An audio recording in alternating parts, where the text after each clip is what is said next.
Dear students, we now start today's webinar. The topic, as you know, is limits. This is a very important topic. After limits, we'll be doing derivatives, and derivatives will be followed by integration. Now, limits, derivatives, and integration, they come under calculus. Now, many students may say that, sir, we have the same topics in 12th also. So, why should we learn these topics in 11th? Dear friends, you have the same topics in 12th standard, that is true, but you will be doing second part in 12th standard. The first part you are supposed to do in 11th standard. So we begin with the concept of limit.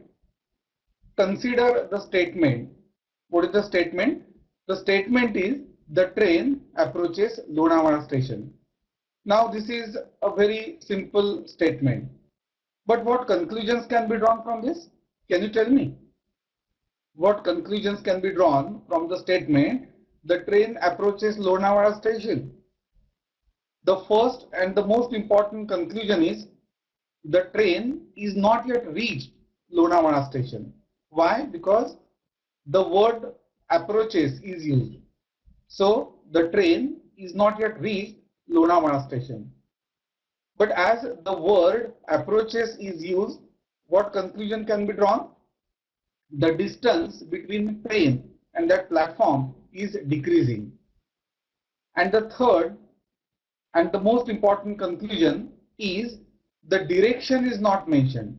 That is, whether the train is coming from Mumbai or from Pune is not mentioned. Right.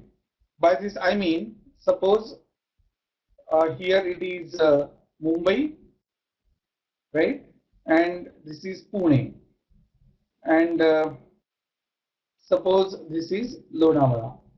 Now when I say that the train approaches Lonavala station, is it clear from this that the train is coming from Pune or from Mumbai? No, it is not.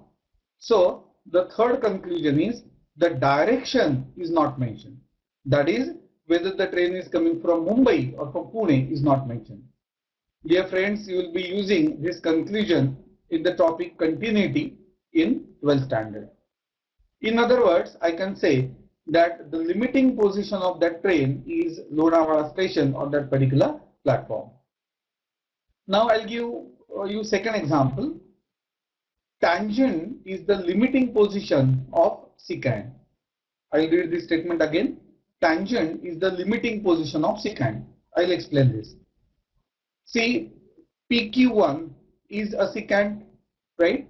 Now, as the point Q approaches P along the curve, what can be said? See the second diagram. This is the next position of the point Q, which is Q2. See, Q is approaching P along the curve only. Still, PQ2 here is secant. The next position of the point Q is Q3. So PQ3 is again secant. Note that if the point Q approaches P so that P and Q coincide, what will happen? In that case, will it be a secant? No, it will be a tangent. And therefore, we can say that tangent is the limiting position of secant. Is that clear? I hope that you have understood the concept of limit. Now, consider the function f of x equal to 3x plus 5. Now, before I proceed, I want to tell you that for the topic calculus, that is limits, derivatives and integration, what is required? You should know the concept of function. Without this, we cannot function properly. So the concept of function is very, very important, especially composite function and all that. Not only the concept of function, but you should know the concept of logarithm also, because we'll be evaluating limits of functions in which logarithm is involved. So before we actually solve the sums on logarithm, we will discuss the meaning of logarithm and theorems. Again, one more thing, you should know the formulae in trigonometry also. So functions, trigonometry and logarithm, these three parts are very important. Now, let f of x be 3x plus 5. Now you may ask me, sir, why 3x plus 5? You could have taken any function, even x by 1000 minus 11 also, or x raised to 7 plus 13 also. Your choice. I have taken 3x plus 5. Now consider the next part. As x assumes values which are nearer and nearer to 10. Now why 10? It could have been 1000 also, but I have taken 10. After this, I am going to consider general case also, but here, in order to explain this, I have considered particular numbers. So as x assumes values which are nearer and nearer to 10, 3x will assume values which are nearer and nearer to which number? Tell me. 3 into 10, that is 30. And f of x, which is 3x plus 5, will assume values which are nearer and nearer to which number? 30 plus 5, that is 35. In other words, 35 is the limiting value, it should be value, limiting value of the function f of x equal to 3x plus 5 as x tends to 10. See, this word is very important, tends to, x tends to 10. Now, I can write this as, with the help of symbol, limit fx as x tends to 10 is nothing but 35. See, this is not the correct way to write. Many students write x tends to 10 and here they write the word lim. This is not the correct method. This is the correct method of writing. This is not at all correct, right? So, what is limiting value of the function as x tends to 10? It is nothing but 35. Now, I will give you the definition of limit. If as x assumes values which are nearer and nearer to a, f of x assumes values which are nearer and nearer to L, any real number, then L is called as limiting value of the function fx as x tends to a. Symbolically, limit of fx as x tends to a is nothing but L. Now, I will explain the meaning of this symbol in detail. So for this, consider this note. By x tends to 2. How to read this? TENDS. X tends to 2. So by x tends to 2, we mean, again, I have considered 2. You could have considered 2000 also. So by x tends to 2, we mean the first conclusion, x is not equal to 2. Now when I say x is not equal to 2, again two inferences can be drawn from this. Number one, if x is not equal to 2, x minus 2 is definitely not equal to 0. And remember, if x minus 2 is non-zero, division by x minus 2 is defined.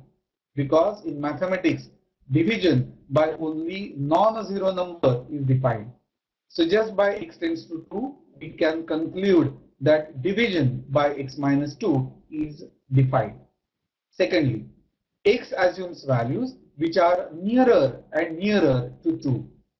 The second conclusion is x assumes values which are nearer and nearer to 2. The third one, x approaches 2 either from left of 2 or from right of 2. Here I have drawn the diagram. This is the number line. You can see 2 here. So x may approach 2 either from right of 2. So the initial value can be 4, but the next value cannot be 4.1 because x has to approach 2. So the next value can be 3.9, maybe 3.1, but limiting value is 2 only. Now what about this? X approaches 2 from the left of 2. So the initial value may be minus 2, but next value can't be minus 3 because x approaches 2. Is that clear? I'll again tell you that the third part is very important and you will study this in detail in 12th standard in the topic continuity. Now can we compare this with the example of train? We can. I'll tell you how. What was that statement? The train approaches Lonavala station. That is, train tends to Lonavala station. The first conclusion, the train is not yet reached Lonavala station. So by x tends to 2, we mean x is not equal to 2. Secondly, the distance between train and platform is decreasing, right? So here x assumes values which are nearer and nearer to 2. What was the third conclusion in that case? The third conclusion was the direction is not mentioned. That is, whether the train is coming from Mumbai or from Pune is not mentioned.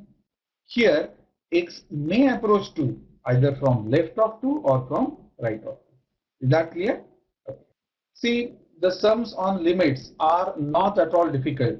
You have to use the standard formula, or in some cases you have to evaluate the limit directly, but that happens in fourth or fifth step. So in the first 2-3 steps, you have to simplify the function. For that, you may be required to use these factorization formulae. You may be required to use trigonometric formulae. You may be required to use laws of logarithm also.